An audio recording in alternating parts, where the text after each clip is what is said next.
Friends, आप सभी का स्वागत है फिर से मेरे चैनल में। और आज हम करेंगे part 2 12th class pol science का चैप्टर अंतरराष्ट्रीय संगठन। तो चलिए देरी किस बात की है, शुरू करते हैं। आपकी एनसीईआरटी पाठ्य पुस्तक में अगला जो टॉपिक है वो है सुधार, मतलब अंतरराष्ट्रीय संगठन में हम कैसे सुधार करें। यहाँ पे मेनली 3 पॉइंट आते हैं। इसमें पहला आता है बनावट व प्रक्रिया, सेकंड न्याय संगठन और तीसरा मानव व्यय भलाई।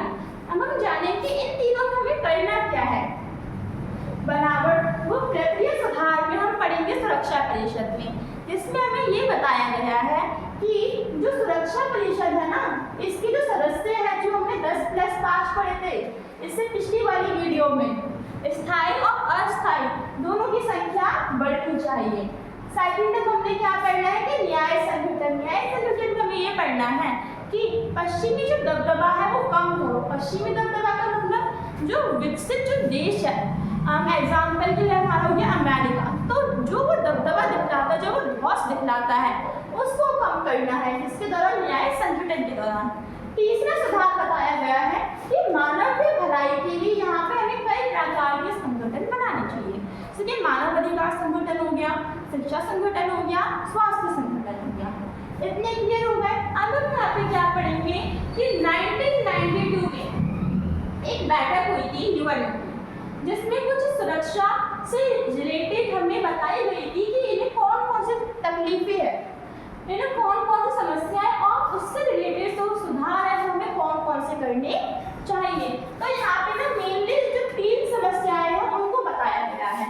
राजनीतिक वास्तविकता की नुमाइंदगी होना, पश्चिमी देशों का दबदबा होना, सुरक्षा परिषद में जो वीटो का जो अधिकार है, सदस्य को प्राप्त जो वीटो का जो अधिकार है उसको समाप्त कर देना।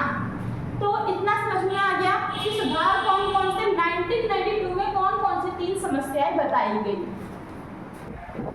तो देखिए अब हम क्या देखेंगे कि हुआ ये कि जब अंतरराष्ट्रीय संगठन को बने तो 60 साल हो गए।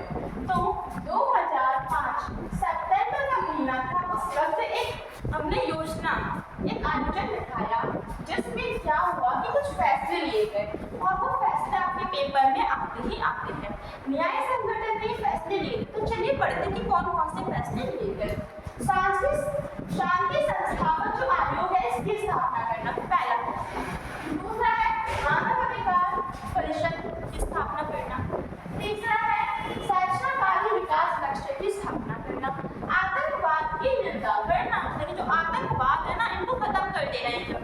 और न्यायशीलता जो परिषद है उसको समाप्त करना, ये समाप्त हुई 1994 में। इतना क्लियर होगी कि हमारे 5 फैसले लिए गए, इसको पूर्ण तरीके से समाप्त कर दिया, पूरे तरीके से।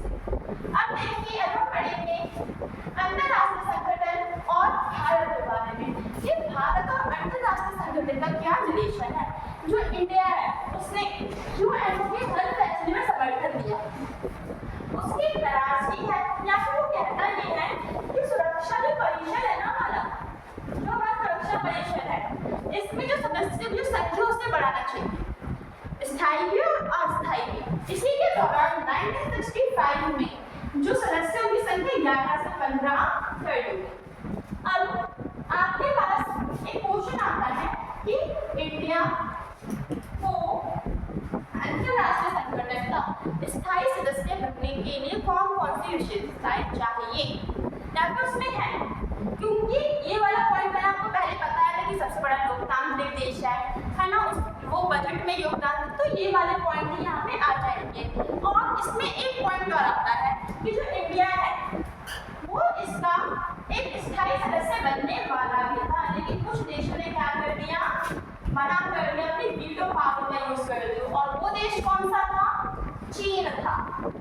अगर आपने पहला वाला पार्ट देखा हो तो आपको ये जो इतना है ना भागपाओ को समझ में आ जाएगा। तो जाइए, अगर आपने फर्स्ट पार्ट में देखा तो आप पहले वो देख रखिए। अब हमें यहाँ पे क्या देखना है, एक ध्रुवीय विश्व में संयुक्त राष्ट्रीय संघ, ये आपके एनसीईआरटी का लास्ट टॉपिक है। इसमें हमें ये पढ़ना है कि एक ध्रुवीय संघ जो है या फिर जो एक ध्रुवीय जो शक्ति है उसका संयुक्त राष्ट्रीय संघ में कैसा रवैया है ना।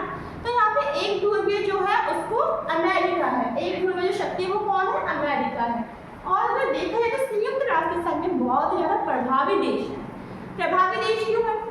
जैसा कि हमने पहले पढ़ा था कि जो विश्व है इसमें दो शक्तियां हैं। कितनी शक्तियां? दो। USA, USSR. अब यूएसएसआर तो खत्म हो गया तो कौन बचा? यूएसए। तो एकमात्र महान शक्ति होने के कारण ये क्या है? प्रभावी है। किसमें? यूएनओ में। सेकंड पॉइंट, ये अमीर देश है, बहुत अमीर देश है, जिस कारण क्या कहते हैं संयुक्त राष्ट्रीय संघ में इसका बजट, पैसे, आर्थिक रूप से जो योगदान है वो बहुत ज्यादा है, इसलिए ये क्या है? प्रभावी है। और थर्ड, इसके पास वीटो पावर है। वीटो पावर मैं आपको समझा चुकी हूँ क्या होता है। तो वीटो पावर के कारण वो अपने काम आसानी से बनवा लेता है। तो यही तीन कारण है जिस कारण जो अमेरिका है वो क्या है? प्रभावी देश बन के रहा है संयुक्त राष्ट्रीय संघ में।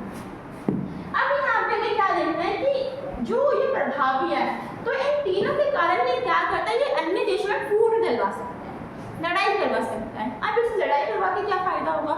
लड़ाई करवा के ये फायदा होगा कि अगर दो देशों में लड़ाई होती है ना, दो देशों में क्या हो रही है? लड़ाई हो रही है, तो उन्हें क्या चाहिए होंगे? हथियार। और जो हथियार है वो सिर्फ ये लोग कहाँ से खरीदेंगे? अमेरिका से। प्रॉफिट किसका होगा? अमेरिका से, अमेरिका का होगा। तो एक तो ये हो गया। और दूसरा, जो अमेरिका है ना, ये संयुक्त राष्ट्रीय संघ की आलोचना भी बहुत बार कर चुका है, लेकिन फिर भी संयुक्त राष्ट्र संघ कुछ कर नहीं सकती है। क्यों? क्योंकि ये एकमात्र शक्ति है, योगदान ज्यादा है, वीटो पावर भी है इसके पास। और इसी से लेकर सुधार करने की बात भी गई थी। हमने जब पिछले वाले ब्लैक बोर्ड में पढ़ा था कि सुधार कौन कौन से होने चाहिए। बस इतना ही था आपका चैप्टर। आई होप कि आपको समझ में जरूर आया होगा। अगर कोई डाउट है तो कमेंट सेक्शन